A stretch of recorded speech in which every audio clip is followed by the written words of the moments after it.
Hi అండి. Welcome to my channel. ముందుగా ఎవరైనా ఫస్ట్ టైం ఈ ఛానల్ చూస్తున్న వాళ్ళుంటే ప్లీజ్ ఛానల్ని సబ్స్క్రైబ్ చేసుకొని సపోర్ట్ చేయండి. ఇంకా ఇవాల్టి వీడియోలో అయితే ఇంట్లోనే పర్ఫెక్ట్‌గా పల్లీ చిక్కీ ఎలా చేసుకోవాలో చూపిస్తానండి. ఇలా నేను చెప్పినట్లుగా చేసుకున్నారంటే పల్లీ చిక్కీ బయట షాప్‌లో కొన్నట్లుగానే చాలా బాగా వస్తుందండి. పల్లీ చిక్కీ తింటుంటే క్రంచీగా సూపర్‌గా ఉంటది. ట్రై చేసి చూడండి. ముందుగా చిక్కీ చేసుకోవడం కోసం పల్లీలనైతే వేయించుకుందాం. దానికోసం స్టవ్ పైన మందంగా ఉండే ప్యాన్ పెట్టుకొని అందులోకి ఏదైనా కప్పుతో 2 కప్పుల పల్లీలు వేసుకొని ఖచ్చితంగా లో ఫ్లేమ్‌లో పెట్టుకొని మాత్రమే ఫ్రై చేసుకోవాలి. అప్పుడే పప్పు లోపలి వరకు ఫ్రై అయ్యి చిక్కీ తినేటప్పుడు ఆ ఫ్లేవర్ తెలుస్తుందనమాట. లేదంటే పల్లీలు పైన పైన కలర్ వచ్చేసి లోపల పచ్చి పచ్చిగా అలాగే ఉంటాయండి. 10 నిమిషాల పాటు కలుపుకుంటూ వేయించుకున్నారంటే పల్లీలైతే ఇలా కలర్ చేంజ్ అయిపోతాయన్నమాట. అలాగే పల్లీలు ఫ్రై అయినాయో లేదో తెలుసుకోవటానికి ఒక పల్లీని తీసుకొని ఇలా చేత్తో నలిపి చూసారంటే పొట్టు ఊరకనే ఊడొచ్చేస్తుందనమాట. అలా ఊడొచ్చిందంటే పల్లీలు పర్ఫెక్ట్‌గా ఫ్రై అయిపోయినట్లు. కానీ ఈ టైంలో పల్లీలని నోట్లో వేసుకున్నారంటే కాస్త మెత్తగానే ఉంటాయండి. అవి చల్లారే కొద్దీ క్రిస్పీగా అవుతాయన్నమాట. అలా పొట్టు ఊడొచ్చిన తర్వాత ఎమ్మటే స్టవ్ ఆఫ్ చేసేసుకొని ఒక ప్లేట్‌లోకి వేసి పెట్టుకోండి.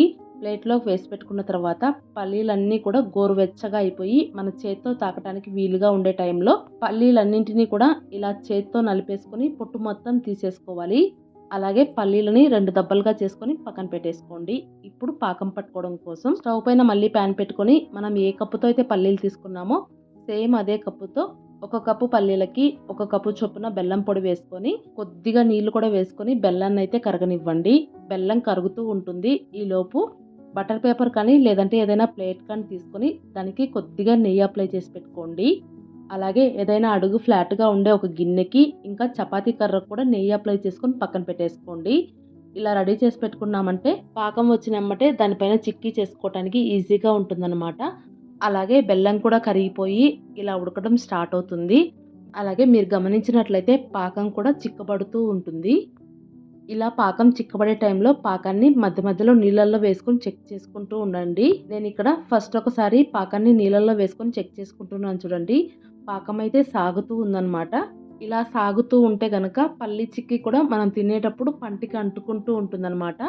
సో పాకాన్ని ఇంకొద్దిగా ముదరనివ్వాలి. పాకాన్ని అయితే కలుపుకుంటూ ఇంకొక 2 నిమిషాల పాటు ఉడికించుకున్నానన్నమాట. పాకం మొత్తం ఇలా బాగా కలర్ చేంజ్ అయిపోయి నురగలు కూడా ఎక్కువ రావడం స్టార్ట్ అవుతుందన్నమాట. మళ్ళీ ఒకసారి నీళ్ళల్లో వేసుకొని చెక్ చేసుకుంటున్నాను చూడండి.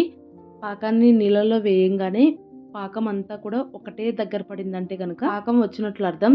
ఇంకా పాకాన్ని నీళ్ళల్లో వేసిన తర్వాత అటు ఇటు తిప్పుకుంటూ కాస్త చల్లారనిచ్చి సైడ్ ప్లేట్‌కేసి కొడితే టంగ్ అనే సౌండ్ వస్తుంది. ఇంకా ఆ పాకం కాస్త చల్లారిన తర్వాత ఇలా చేత్తో విరిస్తే పలపలా విరిగిపోతుందన్నమాట. అలా విరిగిపోయిందంటే గనక మనం చిక్కీ తినేటప్పుడు కూడా క్రిస్పీగా చాలా బాగుంటది. అలా వచ్చిన తర్వాత ఎమ్మటే పల్లీలు వేసుకొని కలిపేసుకోండి. అలాగే పాకాన్ని చెక్ చేసుకొని ప్రతిసారి కూడా మంటని పూర్తిగా సిమ్‌లో పెట్టేసుకొని చెక్ చేసుకోండి. పల్లీలు వేసుకున్న తర్వాత పల్లీలు ఇంకా పాకం మొత్తం కూడా బాగా కలిసిపోయేలాగా సిమ్‌లో ఒక నిమిషం పాటు కలుపుకున్న తర్వాత ఇప్పుడు ఎమ్మటే మనం నెయ్యి రాసి పెట్టుకున్న బటర్ పేపర్ పైకి వేసేసుకోవాలి. ఆ తర్వాత గరిటెతోనే ఇక్కడ వీడియో క్లిప్‌లో చూపించిన విధంగా చిక్కీ మొత్తం పల్చగా వచ్చేలాగా ఇలా స్ప్రెడ్ చేసుకోవాలి. పల్లీలు వేసుకొని కలుపుకున్నప్పటి నుంచి కూడా ఈ ప్రాసెస్ మొత్తం ఫాస్ట్‌గా చేసుకోవాలండి. లేదంటే చల్లారిపోతుంది. మొత్తం అంతా ఇలా స్ప్రెడ్ చేసుకున్న తర్వాత ఇప్పుడు నెయ్యి రాసి పెట్టుకున్న గిన్నెతో ఇలా అంతా పల్చగా వచ్చేలాగా ఒత్తుకోవాలి. ఇలా మొత్తం అంతా గిన్నెతో ఒత్తేసుకొని ఆ తర్వాత చపాతీ కర్రతో వీలైనంత పల్చగా చేసేసుకోండి. ఇలా చపాతీ కర్రతో ఒత్తుకునేటప్పుడు మరీ గట్టిగా కాకుండా కాస్త జెంటిల్‌గా ప్రెస్ చేస్తూ వీలైనంత పల్చగా చేసేసుకోండి. ఆ తర్వాత చిక్కీ కాస్త వేడిగా ఉన్నప్పుడే కత్తితో నచ్చిన షేప్‌లో ఘాట్లు పెట్టేసుకోండి.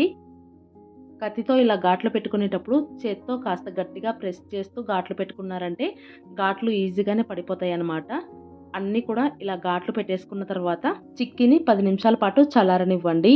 ఇలా 10 నిమిషాల పాటు చల్లారిన తర్వాత ఎక్కడైతే ఘాట్లు పెట్టుకున్నారో అక్కడ మళ్ళీ ఒకసారి పిజ్జా కట్టర్‌తో కానీ, కత్తితో కానీ గట్టిగా ప్రెస్ చేస్తూ నెమ్మదిగా తీసుకుంటూ వచ్చారంటే ఎక్కడ ఘాట్లు పెట్టుకున్నామో అక్కడి వరకు అచ్చుల్లాగా పల్లీ చిక్కీ చాలా బాగా వస్తుందండి. ఇలాగే మిగిలిన వాటన్నింటిని కూడా పీసులుగా సెపరేట్‌గా చేసేసుకోండి. అంతేనండి.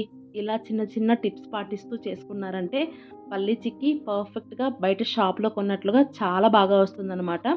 మీరు కూడా ట్రై చేసి మీకు ఎలా వచ్చిందో తప్పకుండా కామెంట్ చేసి చెప్పండి. ఇక్కడ వీడియో క్లిప్లో చూస్తేనే అర్థమైపోతుంది కదా చిక్కీ ఎంత బాగా వచ్చిందనేది. సేమ్ ఇలాగే ఫాలో అయిపోండి, చిక్కీని మీరు కూడా పర్ఫెక్ట్గా చేసేస్తారండి.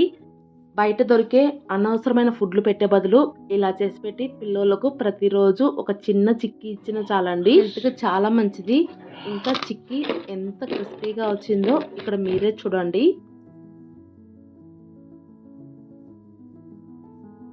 సౌండ్ వింటుంటేనే అర్థమైపోతుంది కదా చిక్కీ ఎంత క్రంచీగా వచ్చిందనేది. అచ్చం బయట షాప్లో కొన్నట్లుగానే చాలా బాగుంటుందండి. ట్రై చేసి చూడండి. అలాగే ఈ వీడియో మీకు నచ్చినట్లయితే లైక్ చేయండి, షేర్ చేయండి. కొత్తగా కనుక ఎవరైనా ఛానల్ చూస్తున్న వాళ్ళు ఉంటే సబ్స్క్రైబ్ చేసుకోండి.